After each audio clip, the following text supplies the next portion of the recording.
There's a giant falling. And the most incredible thing is that it isn't falling alone. Because while Max Verstappen was confessing to the world a truth nobody wanted to hear about his Red Bull, on the other side, in the Federation's offices, a decision was being made that risks delivering the final blow to the entire project. On one side, a champion's confession. On the other, a move that fans consider a real injustice. And together, they form the perfect storm. Stop for a moment, because what's happening at Red Bull these days is much bigger than a simple results crisis. It's a battle on two fronts, one internal, inside the car, and one external, inside the halls of power of Formula One. And the risk for the once dominant team is being crushed in the middle. Before continuing, do me a quick favor. Subscribe to the channel and write in the comments a single word, injustice or reality, so I'll know which side you're on. Now let me tell you everything, step by step. Let's go in order, because to understand the gravity of the situation, we need to start with Verstappen's words. Words as heavy as boulders. Because Max, after a disastrous weekend, didn't mince words. He looked reality in the face and said it out loud. He declared that Red Bull this season is only the fourth force on track. The fourth. Behind McLaren, Mercedes, and Ferrari.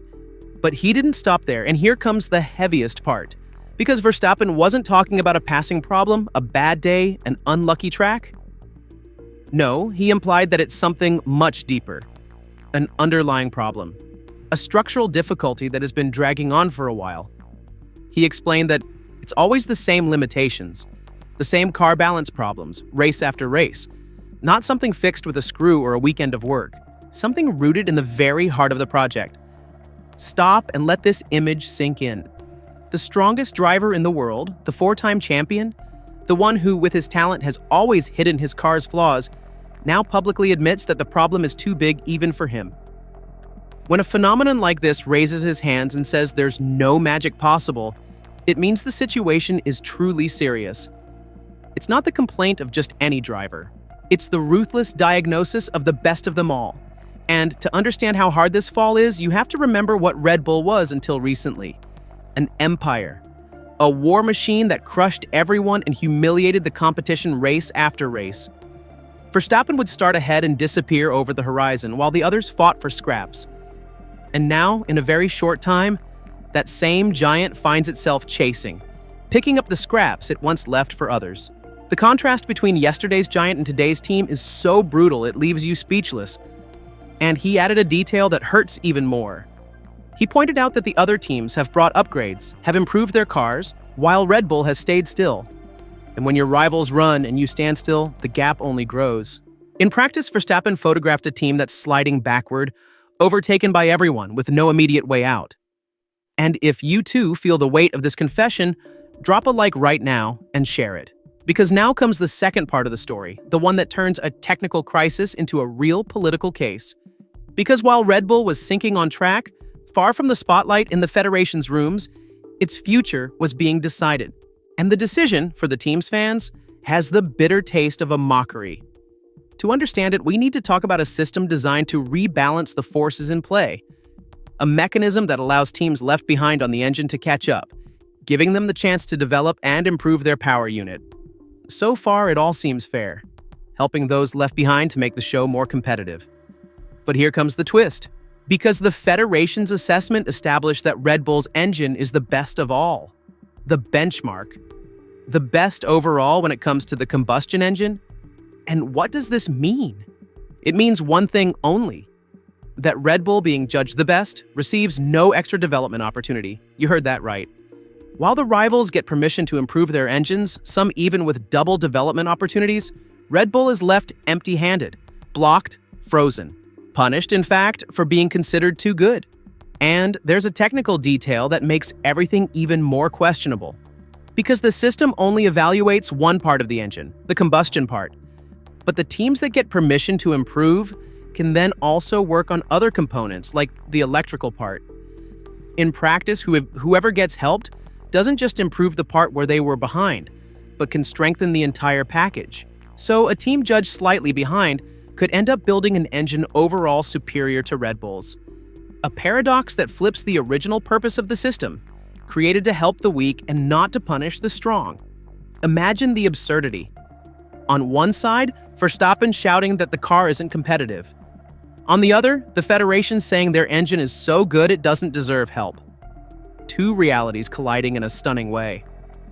Stop and think about how paradoxical this is. The team that's only the fourth force on track is treated as the best and left without tools to react, while the rivals who are overtaking it get the green light to improve even more. If you were a Red Bull fan, how would you feel? Betrayed? Mocked? Victims of a system that, instead of rebalancing, seems to widen the gap even further. And that's exactly why Red Bull hasn't stayed silent. The team has fought back hard behind the scenes, refusing to passively accept the verdict. It has demanded a review and demanded explanations on how such a result is possible. And the most striking thing is that it wasn't a simple engineer who stepped in. The ones taking action were the highest levels of leadership, the most important figures in the entire organization, a sign of how seriously the team is taking this matter. And here comes the poisonous question, the one nobody wants to ask out loud. Is this system really doing its job? That is, rebalancing the forces. Or is it unintentionally favoring some teams at the expense of others? Because one thing is certain. The method by which all of this is evaluated only looks at one part of the engine, ignoring the rest. And this apparently small technical detail could have enormous consequences on the entire championship. I'm not selling you certainties. But when what happens on track says one thing and the decisions made at the table say another, it's normal for suspicions and controversies to arise. Stop for a second and look at the full picture. On one side, Verstappen, frustrated, admitting a deep crisis. On the other, a furious team fighting against a decision it considers unjust. And in the middle, a championship that could change shape precisely because of these invisible dynamics. Far from the cameras, Red Bull finds itself fighting on two fronts at once. And neither of the two at the moment seems to be siding with it. And think about what all this means for the future. Because Verstappen has just tied his fate to this team for many years to come. He chose to stay, to believe in the project. But what happens if the car doesn't improve? What happens if the rules keep working against them? A champion hungry for victories, trapped in a situation that doesn't let him fight for the title, is the perfect recipe for a tension that could explode at any moment. Now, though, it's your turn to speak, and I really want to know. Do you think Red Bull is the victim of a real injustice? Or are these just excuses to justify a car that's no longer up to the task? And do you believe Verstappen, with his confession, is just telling the truth? Or is he sending a precise message to his own team? Write it in the comments. I want to read every one of your opinions without filters. And before we say goodbye, one last thought. If you think this is the moment when the true fall of an empire began, hit the bell and stay with us, because we'll follow every single move of this battle as it happens. The truth is one. On one side, the greatest of all admits that his team is in deep crisis. On the other, a decision from the top leaves it without weapons to fight back, while the rivals get help. The champion talks about a problem with no solution. The leadership fights a war in the corridors of power. And the question that remains hanging in the air is as simple as it is unsettling. When even the best in the world starts to doubt and the rules seem to work against you, how much is really left before the definitive collapse of a giant? Think about it, and then tell me.